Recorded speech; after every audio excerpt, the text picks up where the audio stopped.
तो गाइस अब हम लोग डिस्कस करने वाले हैं नेक्स्ट टॉपिक को। और इस वीडियो में हम लोग फोटो इलेक्ट्रिक इफेक्ट वाला जो चैप्टर है आप लोगों का, मतलब dual nature of radiation and matter वाला जो चैप्टर है ना, जो कि हम लोगों ने कल स्टार्ट किया था, अगर आपको याद हो तो, dual nature of radiation and matter वाला। इस वीडियो में हम लोग उसको ख़त्म कर देंगे, ठीक है। तो बेटा कल मैंने ना आप लोगों को एक इफेक्ट पढ़ाया था, that was your PEE. PEE का मतलब क्या होता है बेटा? That is your photo electric effect. Actual में फोटो इलेक्ट्रिक इफेक्ट क्या होता है, मैं आपको एक बार क्विक समरी इसकी समझा देता हूँ, ताकि आपको दिक्कत ना आए और आप एक एक बात को समझ पाओ, है ना।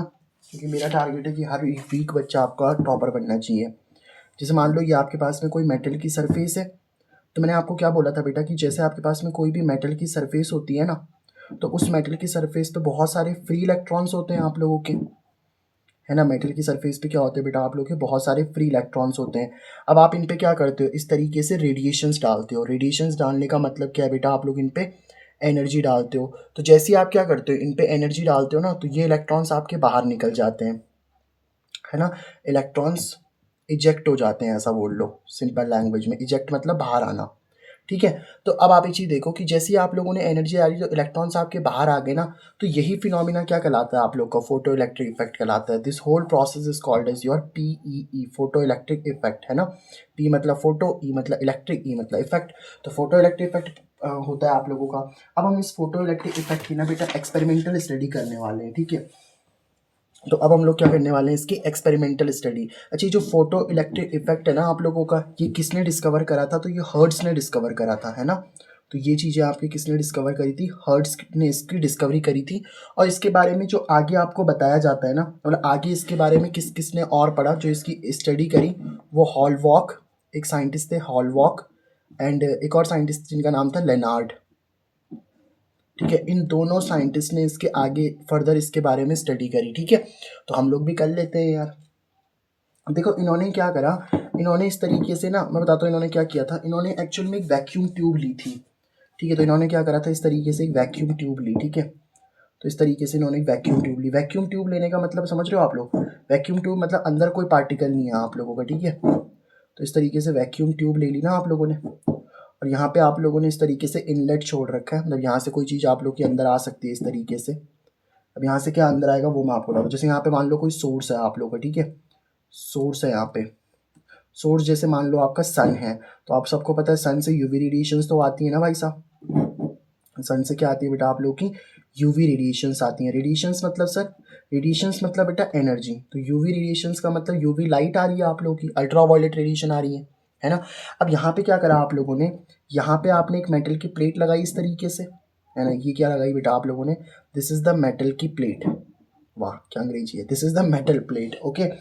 तो यहाँ पे आपने एक मेटल की प्लेट लगाई, और यहाँ पे भी आपने एक मेटल की प्लेट लगाई, है ना।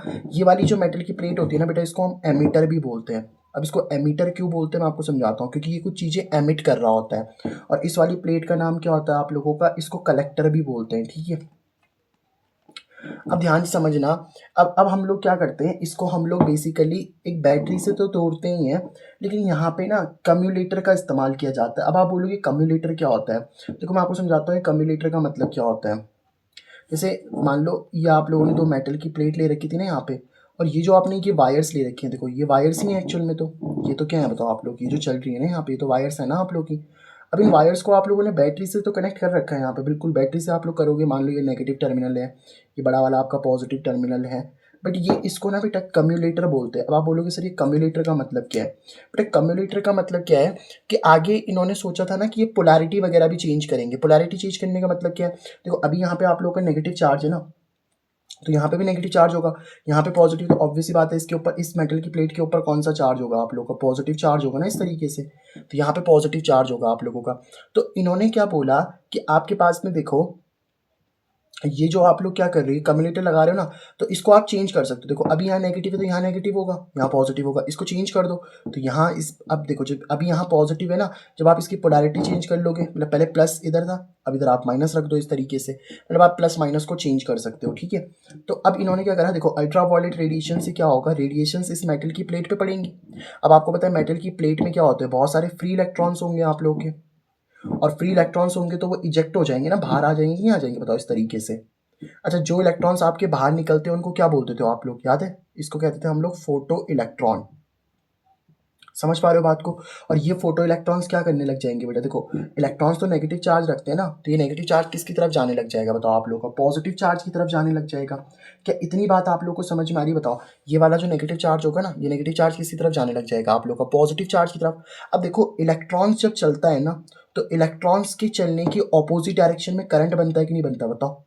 जैसे इलेक्ट्रॉन्स देखो अभी आपके कहाँ से कहाँ चल रहे हैं, देखो इसने इलेक्ट्रॉन्स को एमिट करा ना, और यहाँ पे इलेक्ट्रॉन्स कलेक्ट हो रहे हैं, तो इसलिए इसको कलेक्टर इसको एमिटर बोलते हैं हम लोग, ठीक है। अब इलेक्ट्रॉन्स देखो यहाँ से यहाँ चल रहे हैं, मतलब एमिटर से कलेक्टर की तरफ चल रहे हैं। तो अगर आप बोलोगे कि जो इलेक्ट्रॉन्स है ना बेटा, इलेक्ट्रॉन्स का मूवमेंट कहाँ से कहाँ हो रहा है आप लोग का, इलेक्ट्रॉन्स का मूवमेंट हो रहा है सर एमिटर से किसकी तरफ बेटा, कलेक्टर की तरफ हो रहा है। ओके सर, तो जो आपका करंट होगा ना बेटा, करंट हमेशा इलेक्ट्रॉन्स के मूवमेंट की अपोजिट डायरेक्शन में बनता है, मतलब ये कलेक्टर से आपका एमिटर की तरफ बन जाएगा। समझ पा रहे हो बात को, क्या ये वाली बात समझ में आई आपको, मतलब इस डायरेक्शन में आपका करंट बनेगा।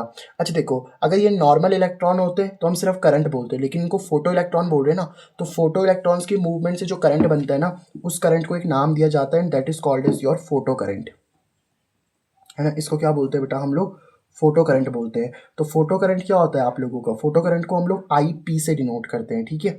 आई मतलब क्या हो गया करंट, पी मतलब फोटो, तो फोटो करंट हो गया। तो क्या बोलेंगे हम लोग कि जब आपके इलेक्ट्रॉन्स के, कौन से इलेक्ट्रॉन्स के, फोटो इलेक्ट्रॉन्स का मूवमेंट होता है, तो हम बोलेंगे करंट प्रोड्यूस, ये ऐसा करंट होता है जो जो आपका प्रोड्यूस होता है, current produced by the, current produce by the movement, movement of photo current, photo electron sorry, है ना। जब आपके फोटो इलेक्ट्रॉन्स क्या करेंगे बेटा, मूव करेंगे ना, तो फोटो इलेक्ट्रॉन्स के मूव करने से जो करंट आपका बन के आएगा ना, that is called as your photo current, उसी को हम लोग फोटो करंट का नाम देते हैं। तो आई होप आपको सबसे पहले ये समझ में आ गया होगा कि फोटो करंट क्या होता है, ठीक है। अभी इसके बारे में एक्सपेरिमेंटल स्टडी तो करनी है अपने को, इसकी टेंशन मत लेना आप लोग। अभी एक्सपेरिमेंटल स्टडी में आपको बिल्कुल आराम से समझा दूंगा, टेंशन मत लेना इसकी। अब यहाँ पे एक चीज़ इन्होंने बोली कि आप देखो जो यहाँ पे यूवी रेडिएशंस डाल रहे हो ना आप लोग, हॉलवॉक और लेनार्ड ने कुछ ऑब्जर्वेशन थी इनकी, है ना। इन्होंने क्या देखा कि जो आप ये रेडिएशंस डाल रहे हो ना बेटा, अगर आप इस रेडिएशंस की इंटेंसिटी को बढ़ा दो, इंटेंसिटी बढ़ाने का मतलब क्या है, जैसे मान लो अभी एक बल्ब मैंने जला रखा है, फॉर एग्जांपल यहाँ पे मैंने एक ट्यूबलाइट जला रखी है, तो आपको थोड़ा सा अच्छा दिख रहा होगा, दो तीन बल्ब और जला दूंगा तो और अच्छा दिखेगा, इसका मतलब कि इंटेंसिटी बढ़ा रहा हूँ ना मैं। तो हमने क्या देखा कि जैसे मैं इंटेंसिटी को बढ़ाता हूँ ना बेटा, देखो इंटेंसिटी बढ़ाने से क्या होगा, जैसे मान लो आपकी अभी एक रेडिएशन आ रही है तो कुछ इलेक्ट्रॉन निकले, अब मैंने यहाँ पे दो रेडिएशंस डाली तो इंटेंसिटी बढ़ा दी ना मैंने, तो ज़्यादा इलेक्ट्रॉन्स निकलेंगे, ज़्यादा इलेक्ट्रॉन्स निकलेंगे तो ज़्यादा करंट बनेगा आप लोगों का। तो इन्होंने एक बात बोली थी, क्या बात बोली, वो बात मैं भी बोल देता हूँ आपको। इन्होंने बोला कि जो आप लोगों की क्या होता है बेटा, जो आपकी इंटेंसिटी होती है वो फोटो करंट के डायरेक्टली प्रोपोर्शनल होती है।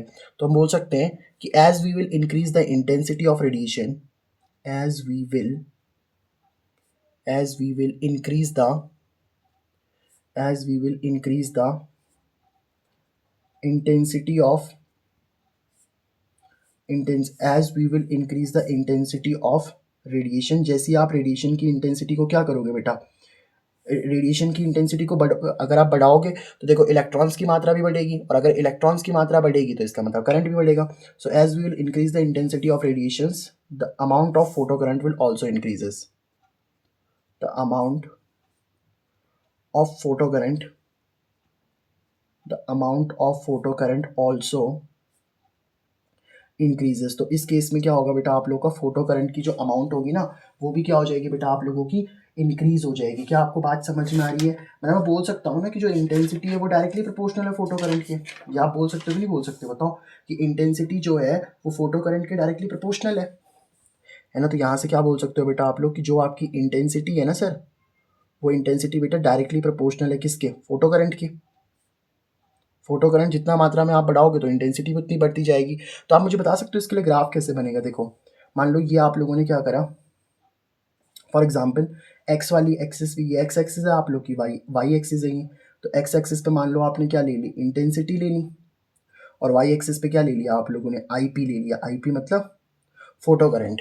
तो अब ऑब्वियसली बात है ना, डायरेक्टली प्रोपोर्शनल वाले का ग्राफ तो पता ही है आपको कैसा बनता है, तो इंटेंसिटी और फोटो करंट का अगर आप ग्राफ बनाओगे ना, तो एकदम आपको सीधा बनता हुआ दिखेगा इस तरीके से। क्या यहाँ तक की बात आपको समझ में आ रही है, बताओ बेटा।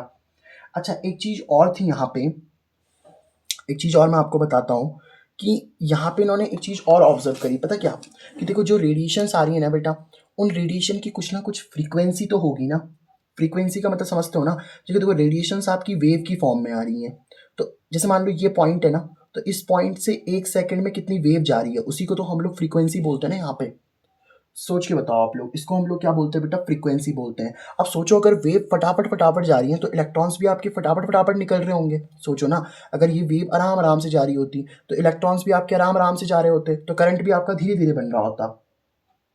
क्या आपको इतनी बात समझ में आ रही है बताओ, है ना। लेकिन अब जैसे आप लोगों ने क्या कर दिया बताओ, आपने क्या कर दिया यहाँ पे कि अगर आप लोग इसकी क्या कर दो, रेडिएशंस की फ्रीक्वेंसी बढ़ा दो। फ्रीक्वेंसी बढ़ाने का मतलब है कि 1 सेकंड में अब इस पॉइंट से बहुत, मतलब जैसे ये आप इस सन से जो यूवी रेडिएशंस निकाल रहे हो ना, ये रेडिएशंस अभी बहुत जल्दी जल्दी आ रही हैं, तो रेडिएशन अगर जल्दी जल्दी आ रही होंगी तो इलेक्ट्रॉन्स भी जल्दी जल्दी निकलेंगे। मतलब मैं सिंपल सी बात क्या बोल सकता हूँ कि जो आप लोगों की बेटा फ्रीक्वेंसी होती है ना, तो हम बोल सकते हैं कि फ्रीक्वेंसी ऑफ रेडिएशन, फ्रीक्वेंसी, या हम बोल सकते हैं कि अगर हम फ्रीक्वेंसी ऑफ रेडिएशन को इंक्रीज करते हैं ना, ऑन इंक्रीजिंग, ऐसा लिख दो, ऑन इंक्रीजिंग, ये इंक्रीजिंग है, ठीक है। On increasing frequency of radiation, जैसे ही आप रेडिएशन की फ्रीक्वेंसी को इंक्रीज करोगे ना बेटा, the kinetic energy, the kinetic energy also increases, तो काइनेटिक एनर्जी भी क्या हो जाएगी बेटा आप लोगों की, इंक्रीज हो जाएगी। किसकी, इलेक्ट्रॉन्स की काइनेटिक एनर्जी इंक्रीज हो जाएगी। तो अगर आप इसका ग्राफ बनाओगे ना, तो इसका ग्राफ कैसे बनने के लिए देखेगा आपको, देखो ये आपकी एक्स एक्सिस हो गई, ये आपकी वाई एक्सिस हो गई, है ना। अब ध्यान से देखना, एक्स एक्सिस पे क्या ले रहा हूँ बेटा, मैं फ्रीक्वेंसी ले रहा हूँ। अगर आपको पता हो ना, तो फ्रीक्वेंसी के लिए हम लोग ये सिंबल का यूज़ करते हैं, न्यू का, ये न्यू होता है, उल्टा ऐसे टेढ़ा वी कर दो तो वो न्यू हो जाता है। और यहाँ पे क्या ले रहे हैं बेटा, हम लोग काइनेटिक एनर्जी ले रहे हैं। देखो मान लो जब तक आपने फ्रीक्वेंसी कुछ नहीं रखी है, मतलब फ्रीक्वेंसी, देखो एक चीज़ मैं आपको पहले ना एक टर्म सिखाता हूँ, फिर इसका ग्राफ बनाना सिखाता हूँ। पहले मैं आपको एक टर्म और सिखा देता हूँ, that is called as your threshold frequency, threshold frequency. बल्कि दो टर्म सीख लो, एक होती है बेटा आप लोग की थ्रेशोल्ड फ्रीक्वेंसी, ठीक है, एक होती है आप लोग की थ्रेशोल्ड फ्रीक्वेंसी, जिसको हम लोग किससे डिनोट करते हैं बेटा, फ्रीक्वेंसी नॉड से डिनोट करते हैं, ठीक है, that is denoted by frequency naught, ठीक है। और एक होती है आप लोग की कौन सी, that is called as your threshold wavelength, ठीक है, थ्रेशोल्ड वेवलेंथ। वेवलेंथ तो पता है ना आप लोग को, वेव की जो लेंथ होती है that is called as wavelength, और इसको हम लोग लैम्डा नॉट से डिनोट करते हैं बेटा, ठीक है। अब देखो थ्रेशोल्ड फ्रीक्वेंसी का मतलब क्या होता है, मैंने आपको बताया था ना कि जैसे मान लो हमारे पास में क्या होता है कि लेट से मेरे पास में कोई मेटल का सरफेस है, उसके पास में बहुत सारे फ्री इलेक्ट्रॉन्स होते हैं, ठीक है। तो अब मुझे एक बात बताओ आप लोग कि इलेक्ट्रॉन्स को बाहर निकालने के लिए एनर्जी की ज़रूरत तो होती है ना आप लोगों को। अब एनर्जी का फॉर्मूला क्या होता है बताओ, एनर्जी का फॉर्मूला सर एच फ्रीक्वेंसी भी होता है और एनर्जी का formula H C by lambda भी होता है। ये दो फॉर्मूले एनर्जी के होते हैं ना बेटा आप लोगों के। देखो इसका मतलब क्या है कि अगर सोचना, ध्यान से समझना इस बात को, मतलब अगर मेरे को क्या है, फॉर एग्जांपल ये जो इलेक्ट्रॉन्स है ना, तो इलेक्ट्रॉन्स को बाहर निकालने के लिए जो मिनिमम फ्रीक्वेंसी चाहिए होती है ना, उसी को हम लोग बोलते हैं थ्रेशोल्ड फ्रीक्वेंसी। तो थ्रेशोल्ड फ्रीक्वेंसी का मतलब क्या होता है, द मिनिमम एनर्जी, जो मिनिमम एनर्जी की ज़रूरत होती है ना बेटा, द मिनिमम एनर्जी रिक्वायर, जो मिनिमम एनर्जी की रिक्वायरमेंट होती है, required for the ejection of electron, यानी कि इलेक्ट्रॉन को बाहर निकालने के लिए, for the ejection of electron, यानी कि इलेक्ट्रॉन को बाहर निकालने के लिए जो मिनिमम एनर्जी की रिक्वायरमेंट होती है ना बेटा, उसी को हम लोग थ्रेशोल्ड फ्रीक्वेंसी बोलते हैं। मतलब अगर इस मेटल की सरफेस से इलेक्ट्रॉन को बाहर निकालने के लिए जितनी मिनिमम फ्रीक्वेंसी की जरूरत होती है उसको थ्रेशोल्ड फ्रीक्वेंसी बोलते हैं। उससे ज़्यादा फ्रीक्वेंसी दे दोगे ना आप लोग अगर, तो भी इलेक्ट्रॉन बाहर निकल जाएगा। तो जैसे मान लो इलेक्ट्रॉन को बाहर निकलने के लिए फॉर एग्जाम्पल 2 हर्ट्ज की फ्रीक्वेंसी चाहिए, ठीक है। अब आप मिनिमम उसको 2 हर्ट्ज तो आपको देना ही पड़ेगा तभी वो बाहर निकलेगा। अगर 2 से ज़्यादा दे दो, 5 हर्ट्ज दे दो, तब भी बाहर निकलेगा। बट अगर आप 1 हर्ट्ज दे दोगे तो उसको मिनिमम तो 2 चाहिए ना, तो 1 पे तो वो बाहर निकलेगा ही नहीं। और ऐसे देखो मिनिमम वेवलेंथ जो होगी वो थ्रेशोल्ड वेवलेंथ कहला लेगी आप लोग की, है ना। So the minimum wavelength, the minimum energy नहीं, सॉरी, द मिनिमम फ्रीक्वेंसी, यहाँ पे एनर्जी काट के आप लोग फ्रीक्वेंसी लिख दो। एनर्जी है एक प्रकार की, देखो एनर्जी के फॉर्मूले में फ्रीक्वेंसी आ रहा है ना। The minimum frequency required for the ejection of electron, और यहाँ पे क्या बोल सकते हो आप, द मिनिमम, यार मैं मिनिमम की स्पेलिंग गलत लिख रहा हूँ, यहाँ भी मैंने गलत लिखी हुई है, क्या फ़ायदा सर इंग्लिश में डिप्लोमा लेने का जब आपको नहीं आती है English. The minimum, the minimum, the minimum wavelength, जो आपकी मिनिमम वेवलेंथ चाहिए होगी ना, required, required for the ejection of electron, मतलब इलेक्ट्रॉन को बाहर निकालने के लिए जो मिनिमम आप लोग को वेवलेंथ चाहिए होगी ना बेटा, उसी को हम लोग क्या बोलते हैं सर यहाँ पे, उसी को हम लोग बोलते हैं बेटा थ्रेशोल्ड वेवलेंथ। अब ध्यान से देखो, जैसे मान लो यहाँ पे आपकी फ्रीक्वेंसी नॉड है, फ्रीक्वेंसी नॉड का मतलब अब आप समझ गए होंगे, फ्रीक्वेंसी नॉड का मतलब क्या है, थ्रेशोल्ड फ्रीक्वेंसी। तो सोच के देखो, अगर आप इससे कम फ्रीक्वेंसी दे रहे हो ना, तो इससे कम फ्रीक्वेंसी देने पे इलेक्ट्रॉन बाहर निकलेगा ही नहीं। अब इलेक्ट्रॉन बाहर ही नहीं निकला तो काइनेटिक एनर्जी क्या दिखाएगा वो, तो इसका मतलब इलेक्ट्रॉन बाहर नहीं निकला तो उसकी कोई काइनेटिक एनर्जी भी नहीं होगी। लेकिन जैसे ही बाहर निकल जाएगा तो आप जितनी ज़्यादा फ्रीक्वेंसी आप बढ़ाते जाओगे उतनी ज़्यादा उसकी काइनेटिक एनर्जी होती जाएगी। तो ये आपका फ्रीक्वेंसी और काइनेटिक एनर्जी के बीच का ग्राफ हो गया। आई होप आपको बात समझ में आ रही होगी। अब एक चीज़ और मैं आपको समझाता हूँ बेटा, that is your stopping potential, है ना। एक टर्म आती है जिसको हम लोग क्या बोलते हैं बेटा, यहाँ पे स्टॉपिंग पोटेंशियल। स्टॉपिंग पोटेंशियल को हम लोग V0 से भी डिनोट कर लेते हैं, ठीक है। This is denoted by V0, ये V0 बोल लो, एक ही बात है। कंफ्यूज मत होना बेटा फ्रीक्वेंसी के और V के सिंबल में, ठीक है। फ्रीक्वेंसी टेढ़ा होता है, ये सीधा होता है, बड़ी टेढ़ी चीज़ है फ्रीक्वेंसी। हाँ, स्टॉपिंग पोटेंशियल, देखो स्टॉपिंग पोटेंशियल का मतलब क्या होता है, जरा मैं आपको चीज़ बताता हूँ स्टॉपिंग पोटेंशियल क्या होता है, ध्यान से सुनना। जैसे एक चीज़ देखना कि ये आपके पास में क्या लगाया था मैंने, कम्युलेटर लगाया था ना। कम्युलेटर लगाने से क्या हुआ बेटा, आप लोगों देखो यहाँ पे पॉजिटिव चार्ज है, तो इलेक्ट्रॉन्स आप लोगों का इधर ज़्यादा जाएगा, इस बात को आप समझते हो ना। लेकिन अगर आपने इस कम्युलेटर से क्या किया, जैसे देखो ना, ये आपकी वैक्यूम ट्यूब थी इस तरीके से, यहाँ पे आप लोगों ने इस तरीके से ये लगा रखा है, और यहाँ पे आप लोगों ने क्या कर रखा है, कम्युलेटर लगा रखा था ना ऐसे वायर के थ्रू। अब आप एक काम करो, इसकी पोलैरिटी चेंज करूँगा, अगर ये नेगेटिव साइन तो अभी मैं इसको पॉजिटिव कर लेता हूँ और ये आपका नेगेटिव बना देता हूँ, तो ऑब्वियसली बात है यहाँ पे भी तो नेगेटिव चार्ज आ जाएगा ना आप लोगों का। और ये वाली जो प्लेट होगी, इस प्लेट से आपके इलेक्ट्रॉन्स निकल रहे होंगे। अब सोचो इलेक्ट्रॉन्स पे भी तो नेगेटिव चार्ज होता है, तो क्या ये नेगेटिव चार्ज इसके पास जा पाएगा, बताओ आप लोगों के, नहीं जा पाएगा। समझ पा रहे हो ना बात को। तो धीरे धीरे जैसे आप लोग क्या करोगे, देखो ऐसा नहीं होगा कि एकदम ही इलेक्ट्रॉन जाना बंद कर देंगे भाई। जब आप पोलैरिटी चेंज करोगे तो पहले यहाँ पे थोड़ा सा नेगेटिव चार्ज आएगा, तो थोड़े बहुत इलेक्ट्रॉन जा पाएंगे, और थोड़े बहुत इलेक्ट्रॉन जा पा रहे हैं तो थोड़ा बहुत करंट बन पाएगा ना आप लोग का, थोड़ा बहुत फोटो करंट तो बनेगा। लेकिन जैसे मान लो फॉर एग्जाम्पल, मैं एग्जाम्पल के लिए बता रहा हूँ, मान लो अभी आपका माइनस का 20 होना है, पूरा पूरा यहाँ पे -20 की वोल्ट की बैटरी है, मतलब -20 आना है टोटल चार्ज। तो -20 आना है, पहले -2 आया तो इलेक्ट्रॉन थोड़ा बहुत गए, फिर -4 आया, थोड़ा और इलेक्ट्रॉन कम गए, फिर माइनस जब 20 हो जाएगा तो कोई भी इलेक्ट्रॉन नहीं पहुंचेगा। मतलब यहाँ पे अगर मैं पोटेंशियल को नेगेटिव कर देता हूँ, जैसे ये देखो आपने पोलैरिटी चेंज करी ना, इस पोटेंशियल यहाँ का पोटेंशियल क्या हो गया, अब आपका नेगेटिव ही तो हो गया।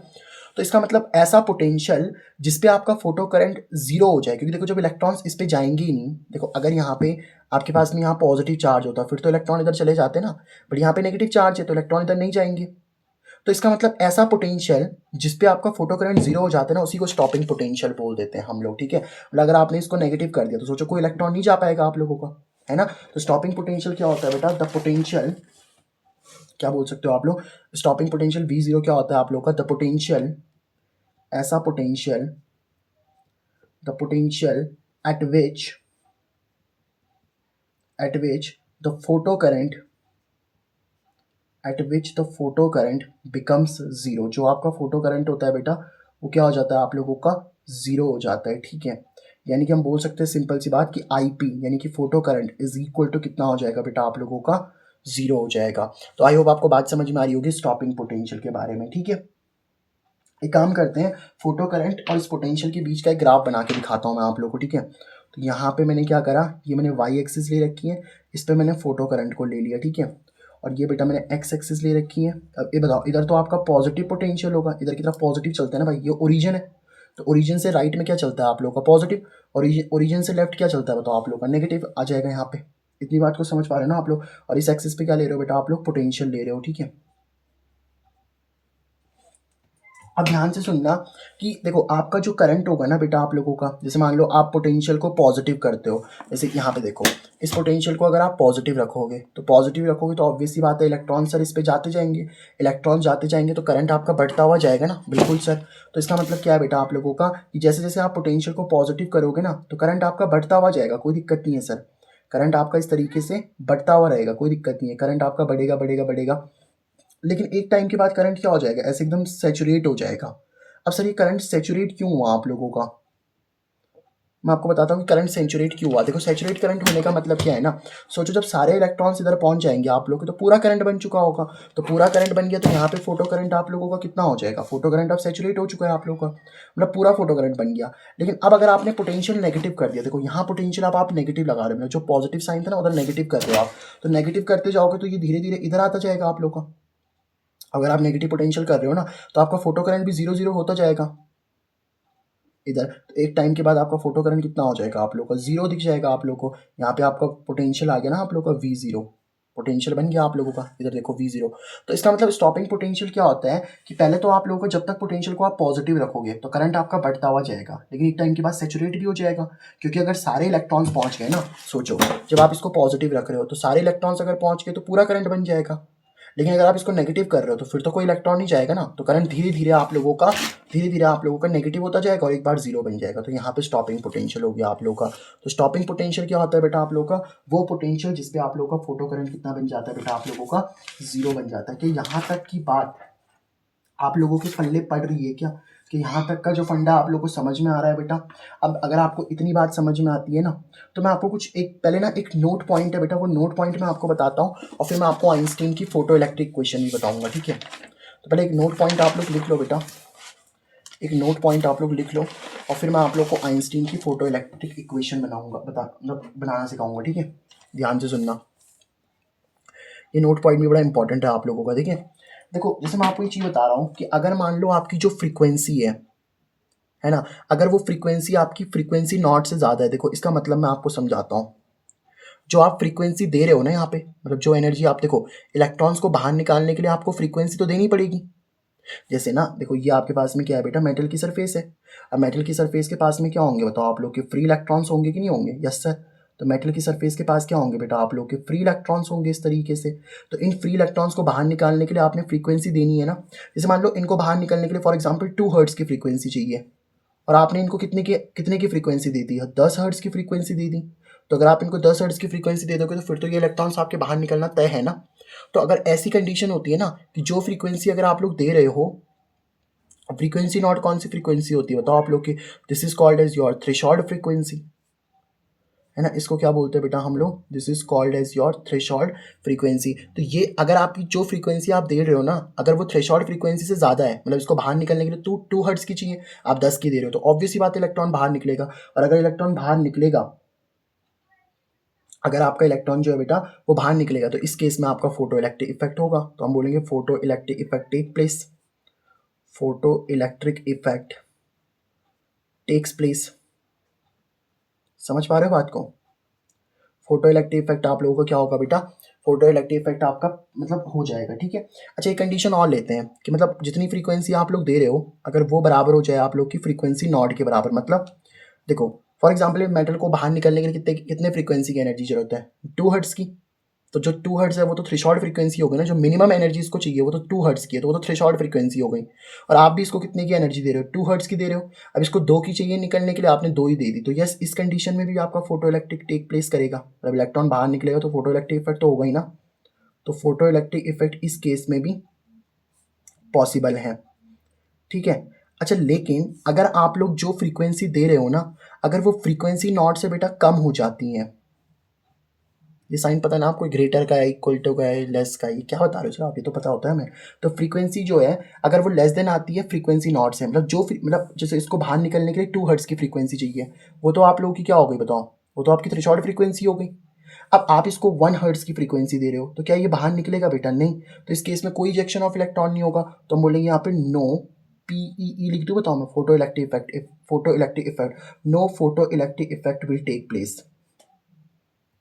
Will take place. कोई भी फोटो इलेक्ट्रिक इफेक्ट आप लोगों का बेटा, कोई भी फोटो इलेक्ट्रिक इफेक्ट आप लोगों का यहाँ पे नहीं होगा। क्या इतनी बात आपको समझ में आ रही है। तो ये वाला जो पॉइंट है ना बेटा आप लोगों को, ये एकदम मोस्ट इंपॉर्टेंट पॉइंट है आप लोगों का, ये आपको एग्जाम में पूछा जा सकता है, MCQs वगैरह में पूछ सकता है आप लोगों को, ठीक है।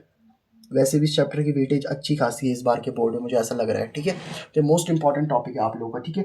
अब हम एक काम करते हैं, अब मैं आपको समझाता हूँ आइंस्टीन की फोटो इलेक्ट्रिक इक्वेशन। तो अब मैं आपको समझाने वाला हूँ बेटा आइंस्टीन्स आइंस्टीन्स फोटो इलेक्ट्रिक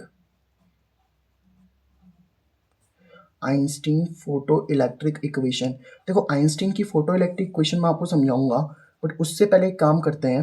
मैं आपको ना जो मैंने कल आपको पढ़ाया था वर्क फंक्शन, उस वर्क फंक्शन को एक बार मैं आपको रिकॉल करवा देता हूँ कि वर्क फंक्शन क्या होता था, है ना। वर्क फंक्शन को किससे डिनोट करते हो बेटा आप लोग? फाई से डिनोट करते हो। देखो वर्क फंक्शन क्या होता है आप लोगों का? वर्क फंक्शन वो मिनिमम एनर्जी होती है ना बेटा, वर्क फंक्शन वो मिनिमम एनर्जी होती है जो रिक्वायर होती है किसके लिए? Required minimum energy to required for the ejection of electron, यानी कि इलेक्ट्रॉन्स के बाहर निकलने के लिए, इलेक्ट्रॉन्स के बाहर निकलने के लिए जो मिनिमम एनर्जी की रिक्वायरमेंट होती है ना बेटा, उसी को हम लोग वर्क फंक्शन बोलते हैं। जैसे मान लो ये आपके पास में एक मेटल है, ठीक है, और मेटल के सरफेस के पास में ये क्या आप लोग के फ्री इलेक्ट्रॉन्स है, ठीक है। अब इस इलेक्ट्रॉन को बाहर निकलने के लिए मान लो 2 जूल की एनर्जी चाहिए, तो ये मिनिमम एनर्जी है ना। तो जो मिनिमम एनर्जी आप इसको दे रहे हो ना, जो मिनिमम एनर्जी इसके लिए होगी बाहर निकलने के लिए, तो उसी को हम लोग क्या बोलते हैं? जो मिनिमम एनर्जी चाहिए होती है ना इलेक्ट्रॉन्स को बाहर निकलने के लिए, उसी को हम लोग क्या बोल रहे हैं बेटा यहाँ पे? उसी को हम लोग बोल रहे हैं वर्क फंक्शन। समझ पा रहे हो इस बात को? अब मान लो आपने क्या करा, फॉर एग्जाम्पल 2 जूल की, अब देखो इसको मिनिमम एनर्जी तो 2 जूल की चाहिए, पर मान लो आपने इसको 10 जूल की एनर्जी दी, तो जो आप 10 जूल की एनर्जी दे रहे हो ना इसको, देखो जो आप टोटल एनर्जी दे रहे हो, ई मतलब क्या हो गया यहाँ पे? Total energy. तो जो आप टोटल एनर्जी दे रहे हो ना बेटा, ये टोटल एनर्जी इलेक्ट्रॉन कैसे इस्तेमाल करेगा? देखो इसको बाहर निकलने के लिए कितनी एनर्जी चाहिए?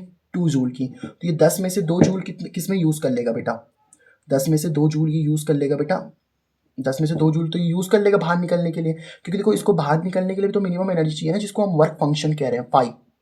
इसको फाई नॉट से भी करते हैं कई बुक में डिनोट, आप फाई से करो फाई नॉट से करो, एक ही बात है ना। तो इस इलेक्ट्रॉन्स को बाहर निकलने के लिए कुछ ना कुछ मिनिमम एनर्जी की जरूरत है। तो अब देखो 10 जूल की तो मैंने इसको टोटल एनर्जी दी, ये ई हम लोग क्या कर रहे हैं यहाँ पे? टोटल एनर्जी दे रहे हैं। तो इसको बाहर निकलने के लिए टोटल कितनी एनर्जी की जरूरत है? टोटल सर इसको टोटल इसको सॉरी, ये तो हम टोटल एनर्जी 10 जूल दे रहे हैं, और इसको बाहर निकलने के लिए कितनी एनर्जी की जरूरत है? 2 जूल की एनर्जी। तो इसके पास में 8 जूल की एनर्जी बच रही है कि नहीं बच रही? और वो 8 जूल की एनर्जी इस इलेक्ट्रॉन क्या करेगा बेटा? काइनेटिक एनर्जी में इस्तेमाल करेगा। भाई वाह बताओ, इलेक्ट्रॉन अगर बाहर निकल रहा है तो बाहर निकलते टाइम वो मूव तो करेगा कि नहीं करेगा? तो मूवमेंट में भी तो एनर्जी लगेगी, तो मूवमेंट वाली एनर्जी को हम लोग कौन सी एनर्जी बोल रहे हैं? Kinetic energy. देखो ना, आपने इलेक्ट्रॉन्स को क्या किया? आपने इलेक्ट्रॉन्स को टोटल एनर्जी दी 10 जूल की, ठीक है। अब आपने बोला कि चलो हमारे पास में 10 जूल की एनर्जी है, इलेक्ट्रॉन इलेक्ट्रॉन ने बोला बाहर निकलने के लिए मेरे को तो 2 जूल की एनर्जी चाहिए, यानी कि जो आपने टोटल एनर्जी दी थी ना इसको, टोटल एनर्जी से कुछ एनर्जी तो इसने किस में यूज कर ली बताओ? फाई में यूज कर ली। फाई का मतलब क्या है यहाँ पे आप लोगों का? एच। फाई का मतलब क्या है आप लोगों का? Work function. जो मिनिमम एनर्जी इसको लग रही है, और बाकी की एनर्जी किस में इस्तेमाल कर लेगा बताओ आप लोगों का? काइनेटिक एनर्जी में, के ई। देखो ना, ऐसे बाहर निकलते टाइम इसको आपस में लड़ना भी तो होगा, तो लड़ते टाइम भी तो एनर्जी चाहिए ना। सोचो जब इलेक्ट्रॉन्स बाहर निकलना चाहता है, तो बाहर निकलते टाइम भी तो इसकी एनर्जी वेस्ट होगी कि नहीं होगी? मतलब एनर्जी इसको लगेगी ना बाहर निकलते टाइम, तो वो कौन सी एनर्जी है? Kinetic energy. मतलब किसी भी इलेक्ट्रॉन को अगर आप लोग, किसी भी इलेक्ट्रॉन को जो आप टोटल एनर्जी देते हो ना, वो 2 तरीके से यूज़ करता है। जैसे मान लो मैंने इस इलेक्ट्रॉन को बोला भाई मेरे पास में 10 जूल की एनर्जी है, तो इसने बोला मैं 2 जूल की एनर्जी का इस्तेमाल तो बाहर निकलने के लिए करूंगा, और बाकी लड़ते टाइम भी तो एनर्जी चाहिए होगी ना, तो उसको काइनेटिक एनर्जी बोल रहे हैं हम लोग। समझ पा रहे हो इस बात को? अच्छा, एनर्जी का फॉर्मूला मैंने आपको क्या पढ़ाया था बेटा? एच फ्रीक्वेंसी पढ़ाया था कि नहीं पढ़ाया था? याद करो, कल के लेक्चर में ई का फॉर्मूला मैंने आपको क्या पढ़ाया था? एच फ्रीक्वेंसी, ठीक है। तो ई की जगह पे एच फ्रीक्वेंसी रख दिया। अब देखो जो वर्क फंक्शन है वो मिनिमम एनर्जी है ना, तो देखो अगर मिनिमम एनर्जी है तो फ्रीक्वेंसी भी मिनिमम लगेगी, तो फ्रीक्वेंसी नॉट बोलेंगे उसको। अगर फ्रीक्वेंसी मिनिमम है तो वेवलेंथ भी, एनर्जी का एक फॉर्मूला आपने और भी तो पढ़ रखा है, एच सी बाई लैम्डा। तो अगर देखो ना, वर्क फंक्शन क्या होता है बेटा आप लोगों का? ये वाला जो फाई है ना, फाई मतलब वर्क फंक्शन है। तो वर्क फंक्शन क्या होता है? मिनिमम एनर्जी जो चाहिए। अब अगर एनर्जी मिनिमम है तो ऑब्वियसली बात है फ्रीक्वेंसी भी मिनिमम रही होगी ना। तो फ्रीक्वेंसी मिनिमम है तो इसकी जगह पे आप क्या फॉर्मूला लिख सकते हो? एच फ्रीक्वेंसी नॉट लिख सकते हो, और प्लस में कितना चल रहा है बेटा आप लोगों का? काइनेटिक एनर्जी तो चल ही रहा है यहाँ पे। इतनी बात समझ में आई? आप इसको लैम्डा की टर्म्स में भी लिख सकते थे। सोचो अगर लैम्डा नॉट आप लोगों का है, मतलब वेवलेंथ कम है, तो वेवलेंथ कम है तो लैम्डा नॉट लिखो उसको। समझ लो ना बात को? एनर्जी कम है ना, अगर आप लोग की देखो लैम्डा नॉट ही तो लिखोगे उसको, मिनिमम वेवलेंथ भी चाहिए होगी ना। देखो अगर वर्क फंक्शन है ना आप लोग का, तो वर्क फंक्शन मतलब मिनिमम एनर्जी। अब एनर्जी मिनिमम है तो फ्रीक्वेंसी भी मिनिमम रही होगी, तो फ्रीक्वेंसी नॉट लिख दो। लैम्डा की टर्म्स में लिखना है तो एच सी बाई लैम्डा, तो लैम्डा नॉट लिख देना। एक काम करो, इसको इधर लेकर के आना, ये प्लस का तो उधर जाके माइनस हो जाएगा, तो एच फ्रीक्वेंसी माइनस में H frequency naught is equal to kinetic energy. तो देखो काइनेटिक एनर्जी का क्या फॉर्मूला बन गया बेटा? इन दोनों में से, यहाँ से ना काइनेटिक एनर्जी को मैंने इधर लिख दिया, के ई को इधर लिख दिया, इन दोनों में से क्या कॉमन आ रहा है? एच कॉमन आ रहा है, तो यहाँ क्या बचेगा आप लोग का? फ्रीक्वेंसी। माइनस में इधर कितना बचेगा बेटा आप लोगों को, फ्रीक्वेंसी नॉट। तो ये आपका काइनेटिक एनर्जी का फॉर्मूला बन के आ जाता है बेटा एच इंटू में फ्रीक्वेंसी माइनस फ्रीक्वेंसी नॉट, और इसी को बोलते हैं आइंस्टीन की फोटो इलेक्ट्रिक इक्वेशन। आप इसको चाहो तो लैम्डा की टर्म्स में भी लिख सकते थे। देखो लैम्डा की टर्म्स में कैसे लिखेंगे, लैम्डा की टर्म्स में मैं आपको लिखा के दिखा देता हूँ, ठीक है। एनर्जी इज इक्वल टू क्या होता है, आपने इलेक्ट्रॉन को जो भी टोटल एनर्जी दी होगी वो एक तो वर्क फंक्शन में और एक काइनेटिक एनर्जी में यूज़ करेगा। एनर्जी का फॉर्मूला इस बार एच फ्रीक्वेंसी मत लिखो, एच सी बाई लैम्डा लिख दो, साथ में वर्क फंक्शन तो चल ही रहा है आप लोग का। वर्क फंक्शन की देखो, जब आपका फ्रीक्वेंसी थी ना तो एच फ्रीक्वेंसी नॉट लिखा, तो लैम्डा है तो क्या लिखोगे बताओ, H C by lambda naught, और प्लस में क्या आ जाएगा, काइनेटिक एनर्जी। तो अब एक काम करो, ये प्लस का उधर जाके माइनस हो जाएगा, तो h C by lambda plus का h C by lambda not है, उधर जाके माइनस का h C by lambda not हो जाएगा, is equal to kinetic energy तो चल ही रहा है के ई। इन दोनों में से कॉमन क्या आ रहा है बेटा, एच सी कॉमन आ रहा है, तो एच सी कॉमन ले लो, ऊपर वन बचेगा, एच सी तो आपने बाहर ले लिया तो वन ही तो बचेगा, लैम्डा माइनस में कितना, one upon lambda naught is equal to kinetic energy. तो काइनेटिक एनर्जी का ये भी आप लोग ये फॉर्मूला याद रख सकते हो, कौन सा वाला, अगर फ्रीक्वेंसी की टर्म्स में रखना है तो ये याद रखो, और लैम्डा की टर्म्स में रखना है तो ये रख दोगे क्या, एच सी अपॉन में one upon lambda minus one upon lambda not, ठीक है। एच पता है ना आप लोगों को, एच क्या होता है, एच होता है प्लैंक्स कांस्टेंट, ये भी आपको पता होना चाहिए बेटा। एच क्या होता है हमारे पास में, प्लैंक्स कांस्टेंट। तो H is nothing but the Planck's constant, और प्लैंक्स कांस्टेंट की वैल्यू आपको पता होनी चाहिए, दैट इज़ योर 6.634 इंटू में 10 की power minus 34 joules second, joule per second, ठीक है। तो ये हो गई बेटा आप लोग की आइंस्टीन की photo electric equation. I hope आपको समझ में जरूर आई होगी, ठीक है। अब हम लोग पढ़ते हैं यहाँ पे आप लोगों का लास्ट टॉपिक, जो कि आप लोगों का डी ब्रॉगलीज वेवलेंथ। कई लोग इसको डी ब्रॉय पढ़ते हैं, कई लोग डी ब्रॉगली पढ़ते हैं, तो आपकी मर्जी, आपको जो पढ़ना है ना। डी ब्रॉगलीज, डी ब्रॉय भी पढ़ सकते हो आप, डी ब्रॉगली भी पढ़ लेते हैं, डी ब्रॉय वेवलेंथ, ठीक है। अब देखो डी ब्रॉय की वेवलेंथ क्या कहती है, इसका मतलब क्या होता है, मैं आपको समझाता हूँ। देखो इन्होंने ना बड़ी एक सिंपल सी बात बोली, इन्होंने बोला कि जो आपकी लाइट थी ना, हमने इसके फर्स्ट पार्ट में क्या पढ़ा था कि जो लाइट थी बेटा आप लोगों की, लाइट को पहले ये बोला जाता था कि लाइट के पास में पार्टिकल नेचर होता है, मतलब लाइट आपकी पार्टिकल से मिल करके बनी होती है, और लाइट के पास में आप लोगों का वेव नेचर भी होता है। तो लाइट अगर पार्टिकल थी तो वो क्या बनाती है आप लोगों का, मतलब लाइट अगर आपके पास में पार्टिकल है तो वो वेव बन जाती है। मतलब सिंपल सी बात अगर मैं बोलूँ तो लाइट के पास में कौन सा नेचर होता है बेटा आप लोगों का, लाइट के पास में सर डुअल नेचर होता है। डुअल नेचर का मतलब दोगलापन, कि लाइट के पास में पार्टिकल नेचर तो होता ही है as well as wave nature भी होता है, मतलब लाइट आपकी पार्टिकल की तरह भी बिहेव कर सकती है और लाइट आपकी वेव की तरह भी बिहेव कर सकती है। तो इन्होंने बोला कि जो नेचर होता है ना, नेचर में सिमेट्री होती है। नेचर पता है ना आपको, प्रकृति, तो प्रकृति में क्या होती है, सिमेट्री होती है, नेचर है सिमेट्री, है ना। तो नेचर में क्या होती है बेटा आप लोग की सिमेट्री, मतलब सर देखो इन्होंने बोला जो भी आपका कोई मैटर होता है, मैटर समझते हो ना पहले तो आप लोग, मैटर मतलब जिसके पास में मास होता है एंड जो क्या करता है बेटा आप लोग का, स्पेस ऑक्यूपाई करता है, एंड ऑक्यूपाइज स्पेस, ठीक है। तो अगर आपके पास में कोई भी मैटर होता है ना बेटा, तो उस मैटर के मतलब जैसे देखो मैं, इन्होंने बोला नेचर के पास में, जैसे ये पेन है ना, तो इस पेन के पास मास है कि नहीं है, और अगर मैं इसको यहाँ पे रखता हूँ तो इतनी जगह भी घेरता है ना ये, तो ये आपका एक प्रकार का मैटर बन गया। तो इन्होंने क्या बोला कि नेचर के पास में सिमेट्री होती है, मतलब लाइट पार्टिकल थी तो वेव बन गई। तो इन्होंने क्या बोला कि जैसे आपका मैटर होता है ना, मैटर का पार्टिकल नेचर तो होता ही है। अगर मैं आपसे पूछूं कि जैसे ये पेन है आप लोगों को, तो ये पेन किससे मिलकर के बना है, छोटे छोटे पार्टिकल से मिलकर के बना हुआ है। तो अगर आपका मैटर पार्टिकल होता है तो मैटर भी क्या बन सकता है आप लोगों का, वेव बन सकता है। और इन्होंने ना इस बात को प्रूव भी कर रखा है। पर ये जो बात है ना, जैसे मतलब आप देखो आप लोग मैटर हो कि नहीं हो, अब आप लोग पार्टिकल से मिलकर के तो बने हुए हो, है ना, पार्टिकल से मिलकर के बने हुए हो, है ना। तो मैटर क्या है बेटा आप लोग का, पार्टिकल। अब आप लोग पार्टिकल से मिलकर के तो बने हुए हो, लेकिन जब आप लोग वेव से भी मिलकर के बने हुए हो। अब आप बोलोगे सर हम वेव से कैसे मिलकर के बने हुए हैं, तो ये जो इन्होंने बात बोली है ना बेटा, ये बात सिर्फ और सिर्फ किस पे वैलिड होती है आप लोगों की, माइक्रोस्कोपिक पार्टिकल्स पे। माइक्रोस्कोपिक पार्टिकल्स का मतलब होता है जो छोटे छोटे पार्टिकल्स होते हैं ना, उन पे ये बात वैलिड होती है आप लोग की। माइक्रोस्कोपिक पार्टिकल्स पे ये बात वैलिड है, मतलब जो छोटे छोटे पार्टिकल्स हैं ना, उन पे ये बात वैलिड होती है। जैसे आपका इलेक्ट्रॉन होता है, तो इलेक्ट्रॉन के पास इलेक्ट्रॉन का पार्टिकल नेचर तो होता ही है, इलेक्ट्रॉनिक पार्टिकल तो है ही ना, सब अटोमिक पार्टिकल बोलते हो कि नहीं बोलते, लेकिन इलेक्ट्रॉन एक वेव की तरह भी होता है आप लोगों का, ये कहना चाह रहा है। और ये बात प्रूव भी कर रखी है डेविसन एंड जर्मन ने, डेविसन एंड जर्मन एक्सपेरिमेंट आप ये बात पढ़ते हो, अभी हमारे सिलेबस से क्या हो रखा है, डिलीट हो रखा है। तो अगर आप बोलोगे मुझे तो मैं पढ़ा दूंगा, बट अभी इसको ऐसे पढ़ने की जरूरत है नहीं। डेविसन जर्मन एक्सपेरिमेंट में आप इसको प्रूव कर सकते हो। समझ पा रहे हो ना बात को? ओके सर, कोई दिक्कत नहीं है। तो मतलब छोटे छोटे पार्टिकल्स के, अभी मैं ये भी बता दूंगा कि माइक्रोस्कोपिक पार्टिकल के लिए क्यों वैलिड है ये, बड़े पार्टिकल्स के लिए क्यों वैलिड नहीं है ये, ठीक है। तो इन्होंने क्या बोला कि आपके पास में कोई भी अगर मतलब अगर आपके पास में, इन्होंने बस डी ब्रॉय की वेवलेंथ क्या बोलती है कि एवरी मैटर, कोई भी अगर आपके पास में मैटर है ना, बट अब आप समझ गए हो कि छोटे पार्टिकल्स के लिए बात कर रहे हैं।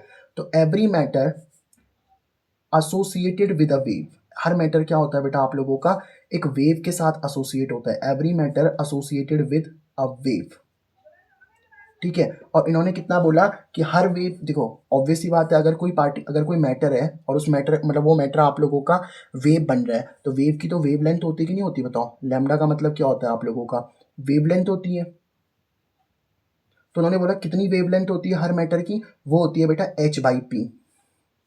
अब बताओ h क्या होता है आप लोगों का, h होता है सर प्लैंक्स कांस्टेंट।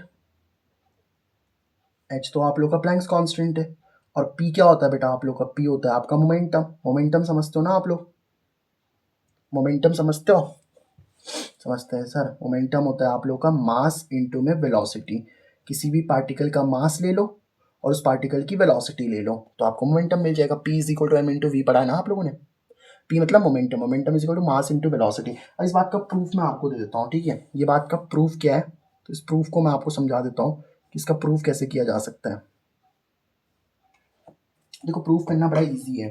अगर मैं इसको प्रूफ करना चाहूँ ना बेटा, तो प्रूफ ये बात आप लोग की ईजिली हो जाएगी। देखो कैसे इसको आप लोग प्रूफ कर सकते हो, प्रूफ करना बहुत आसान होता है। देखो एक बात समझना आप लोग, इस बात को अगर आप चाहो ना तो समझ सकते हो। देखो कैसे समझ सकते हो, मुझे ये बताओ, आपने आइंस्टीन की एनर्जी मास वाली इक्वेशन पढ़ी क्या, आइंस्टीन्स इक्वेशन। तो आइंस्टीन सर की जो फेमस इक्वेशन है वो तो आपने पढ़ी रखी ना sir, E is equal to M C square. ये तो आप सबको पता होता है, E is equal to M C square, है ना। M क्या है यहाँ पे, मास, C क्या है, speed of light. And as we know, हम एक और बात भी जानते हैं बेटा, क्या, एज वी नो दैट, आपने एनर्जी का एक और फॉर्मूला भी पढ़ा हुआ है क्या, H फ्रीक्वेंसी वाला। देखो यहाँ से इसको बोल दो इक्वेशन नंबर 1 और इसको बोल दोगे आप लोग क्या, इक्वेशन नंबर 2। तो फ्रॉम फर्स्ट एंड सेकंड से देखना जरा आप लोग, फ्रॉम फर्स्ट एंड सेकंड। तो फर्स्ट एंड सेकंड से देखो एनर्जी की वैल्यू ये भी आ रही है, एनर्जी की वैल्यू ये भी आ रही है। तो इसका मतलब इन दोनों को आपस में लिख सकते हैं ना हम लोग। तो एम सी स्क्वायर बराबर कितना आ जाएगा आप लोग का, एच फ्रीक्वेंसी। एक काम करो, एम सी स्क्वायर आप लोग का ऐसे ठीक है, एच भी आपका ऐसे ठीक है। फ्रीक्वेंसी का आपने एक और फॉर्मूला पढ़ा हुआ है क्या, फ्रीक्वेंसी का फॉर्मूला होता है सर सी बाई लैम्डा। ये फॉर्मूला भी मैंने आपको पढ़ा रखा है ना। तो फ्रीक्वेंसी की जगह पे क्या लिख सकते हो, बताओ बताओ आप लोग, सी बाई लैम्डा लिख सकते हो। यहाँ से कोई दिक्कत तो नहीं है, बताओ आप लोगों को। अब एक काम करो, लैम्डा इधर डिवाइड में ना, उधर जाके मल्टीप्लाई भेज दो। तो एम सी स्क्वायर इंटू में कितना आ जाएगा, लैम्डा, और is equal to H C तो चल ही रहा है आप लोगों का। अब लैम्डा इज इक्वल टू कितना आ जाएगा बताओ आप लोगों का, ये एच सी तो ऐसे ही ठीक है आप लोगों का। एम सी स्क्वायर इधर मल्टीप्लाई में इधर जाके आपका डिवाइड हो जाएगा। तो एक सी से एक सी तो कैंसिल हो गया ना, तो क्या बच गया, एच अपॉन में एम सी। तो लैम्डा इज इक्वल टू कितना आ रहा है बताओ आप लोग का, एच अपॉन एम सी। अब हर पार्टिकल लाइट की स्पीड से तो चलेगा नहीं भाई, यहाँ पे देखो ना, सी क्या है, सी होती है स्पीड ऑफ लाइट। और स्पीड ऑफ लाइट कितनी होती है जरा बता सकते हो आप मुझे, सी क्या होती है बेटा आप लोग की, स्पीड ऑफ लाइट। और स्पीड ऑफ लाइट कितनी होती है बेटा, ये होती है 3 इंटू 10⁸ मीटर पर सेकेंड। होती कि नहीं होती बताओ। तो इतनी स्पीड से तो कोई चल नहीं सकता ना आप लोग का। तो अगर वो नॉर्मल वेलोसिटी से चल रहा है, वी मतलब वेलोसिटी, अगर कोई ऑब्जेक्ट है वो लाइट की स्पीड से भी नहीं चल रहा, बट वो अपनी वेलोसिटी से चल रहा है, वी मतलब वेलोसिटी ऑफ ऑब्जेक्ट, तो वहाँ से भी आप इस चीज़ को देख सकते हो। देखो lambda is equal to H upon में एम इंटू सी है ना, तो सी की जगह पे वी लिख दो। और एम इंटू वी क्या होता है, मास इंटू वेलोसिटी, मास इंटू वेलोसिटी मोमेंटम होता है। तो एच अपॉन में कितना आ जाएगा बताओ आप लोग का, पी। तो लैम्डा इज इक्वल टू कितना बन जाएगा आप लोगों का, एच बाई पी। ठीक है, तो ये हो गई बेटा आप लोगों की क्या, डी ब्रॉयस वेवलेंथ। आई होप आपको बात समझ में आई होगी। अगर बात समझ में आ गई तो बस यहाँ पे आप लोगों का ये चैप्टर खत्म होता है यार, यहाँ पे आप लोगों का ये चैप्टर खत्म होता है। शायद मेरी तरह से तो यहाँ पे कोई चैप्टर आपको कोई डेरिवेशन वगैरह बची नहीं है, बची होगी एक बार मेरे को कमेंट जरूर कर देना, ठीक है। तो ये आप लोगों का जो चैप्टर हम लोगों ने स्टार्ट किया था, dual nature of radiations and matter, ये मैंने आपका ख़त्म कर दिया है। आई होप अब आप इसको पढ़ना स्टार्ट कर दोगे बेटा, बोर्ड एग्जाम आने वाले, पढ़ना स्टार्ट कर दो, ठीक है। मिलते हैं हम नेक्स्ट वीडियो में, तब तक के लिए bye bye, have a great day.